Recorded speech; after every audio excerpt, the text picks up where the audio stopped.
So I understand you're here to talk about your nose, but do you have any health issues at all, kind of chronic medical No concerns? health issues, no. Okay. Where are you now in your process? Have you been on other consultations, or are you just getting started?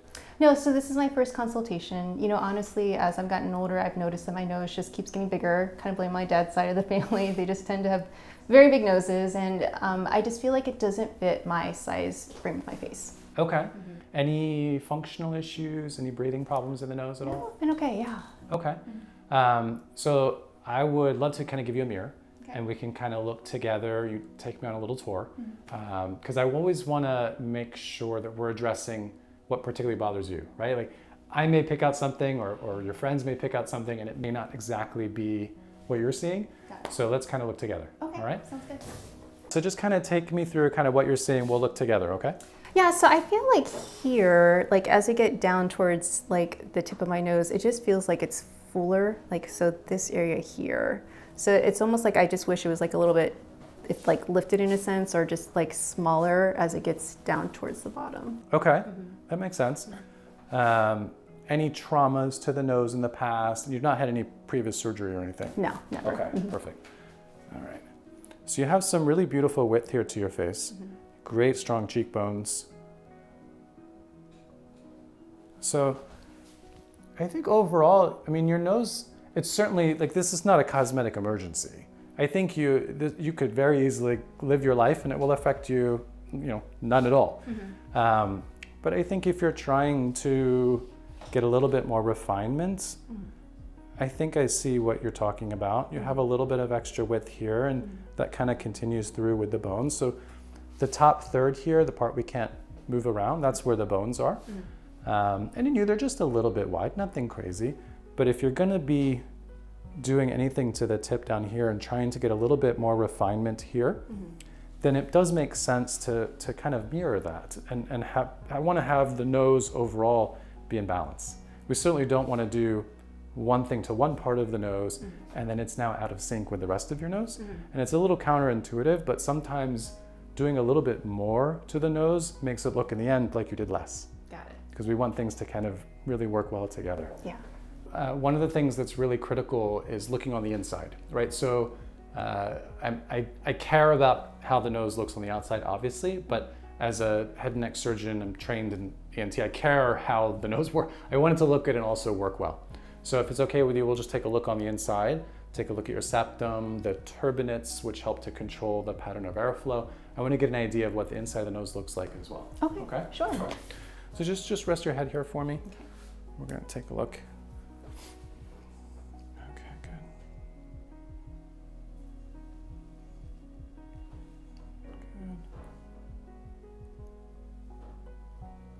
Yeah, it actually looks pretty nice and open in there. That looks great.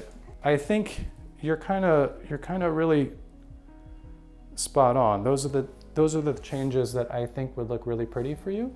On your profile, you don't have this massive bump or anything, and your tip's not really that droopy, so it's really more finesse movements for you.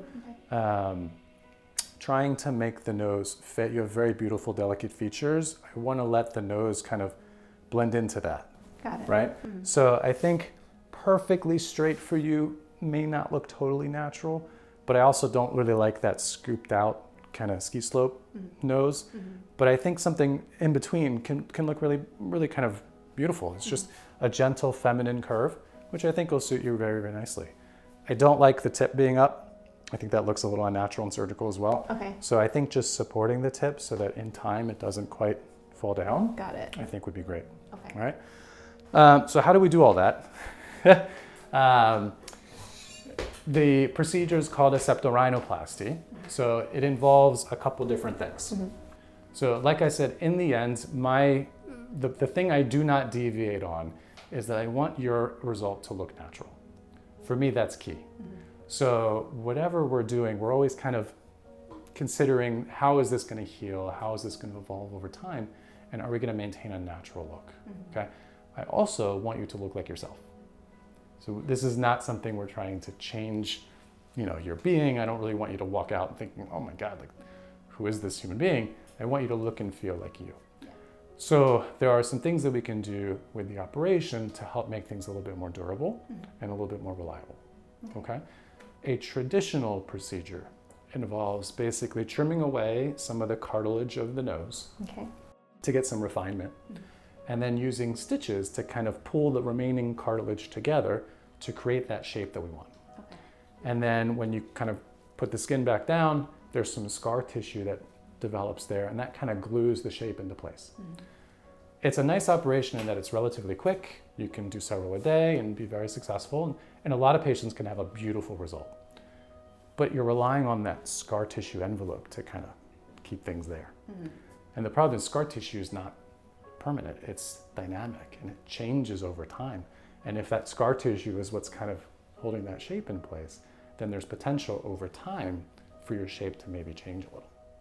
So I don't love that necessarily. So I'm trying to do things a little bit differently. So when I go in, we're doing a septorhinoplasty. We're borrowing cartilage from your septum, okay? And the septum is that wall between the two sides of your nose. We have extra cartilage there that I can use to kind of repurpose and add support and structure back into the nose. So we're borrowing cartilage from the septum. We then create these special grafts that are these little support pieces from your own tissue. This is not from anywhere else, it's from your own tissue. And those little support pieces get sutured around the nose to create support and also to create the beautiful shape that we like. So now, when there's scar tissue around, if that scar tissue is going to do anything over time, the end structure support is much more reliable. I see. Does that make sense? Yeah. The downside, obviously, is that it takes a little bit more time to do. Okay. So it's a little bit more time under anesthesia, a little bit more time for kind of the overall operative experience. But for you, it'll feel like 30 seconds went by. And for me, I'll come out tired and sweaty, and that's the kind of day. But I feel like that's time well spent if it gives us a better chance at you having not only what I think is a better result right out of the gate, but also one that's going to be more durable over time. The procedure, like I said, it's under anesthesia. So anesthesia is such that you're out. So you're not hearing anything, you're not feeling anything. But I prefer it that way. There are some surgeons who like to do it under local anesthesia or with a little happy juice. But there's a little bit of some bleeding, from we doing surgery in the nose. And if that blood kind of trickles down, then it could trigger a spasm in your vocal cords. And then now we have an airway emergency. And I don't want that. I want to be safe. I want things to be predictable for you. So I always recommend putting a little breathing tube in just so that can't happen. Okay. So that's the reason we need a little happy juice, Okay. A little anesthesia. At the point when you wake up, you'll have a little splint here and some stitches down here. And that's it. That's kind of how you go home. I don't use any packing or any splints on the inside. Nothing that we have to remove later. Okay. That's always the worst part. You'll see people, freaking out, getting things pulled out of their nose after surgery. That's not going to be your experience. And then I'll see you back after a week. So the first week is like your poo-poo week. You're not going to feel great the first week. A little bit congested, a little uncomfortable. But that's usually how people describe it. They don't really say it's painful. Like, it's not truly painful. Most people just say it's uncomfortable. When we get you back at a week, we'll take the splint off. The stitches will come out, and we'll clean out the inside of the nose, get you breathing better, and then it's smooth sailing from there. You'll be, we like to say restaurant ready by about 2 weeks. So, you can kind of be out with your friends in a dark room being social.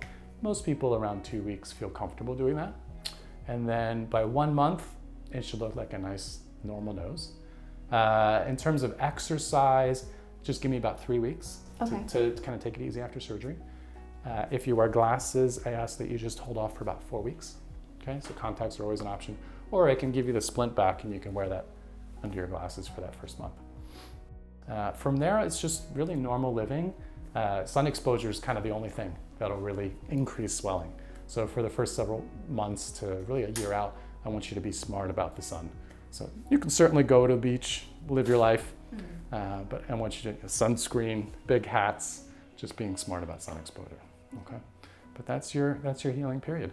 So in terms of next steps, I'll have you work with my coordinator to kind of go over all the logistics. Once you guys settle on a date, then we'll plan a preoperative visit. It happens about 3 or 4 weeks before. That's when we'll go over all of your operative instructions, we'll send all of your prescriptions into your pharmacy, go over everything. I want you super comfortable on surgery day, so you just come in, clean minds, everything's just kind of been taken care of already, and we just go in with a good goal. Okay. Questions about any of that? Would you say after the surgery that I'll probably have like discoloration around my nose area from? It's very procedure? possible. Okay. Yeah, that's one of the things that I'll see some people and they're like, oh, I'm an easy bruiser. I know I'm going to be raccoons, and there's not a dot of bruise. I can't explain it. And there's other people who, you know, like haven't bruised in forever, and for whatever reason they have dark colors. So I can't predict that necessarily, but I would expect some mild bruising kind of under the eyes. Usually that's gone by about 7 to 10 days for most people. Okay.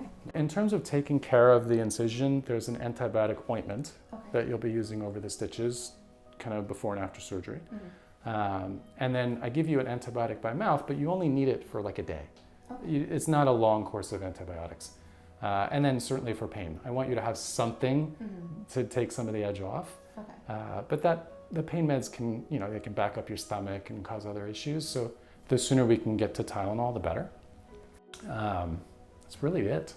Okay. Yeah, I want to keep it as streamlined as possible. I want this to be as accessible as possible. Yeah. So hopefully it's like that's the case. Got it. Other questions? I think that's it for now. Okay. Yeah. Awesome. Great. Thank you for coming in. I hope this was helpful. Yes. I am always available for more questions. So if you go home and you know people in the house have questions, please don't hesitate to reach out. I'm very accessible. My coordinator is always available as well. Okay. Okay. All right. Well, Great. great. Thank you so much. I appreciate it. So nice meeting you. Nice to meet you too. Just stick tight. She'll be in to talk to you more. Okay. Okay. Great. All right. Thank you.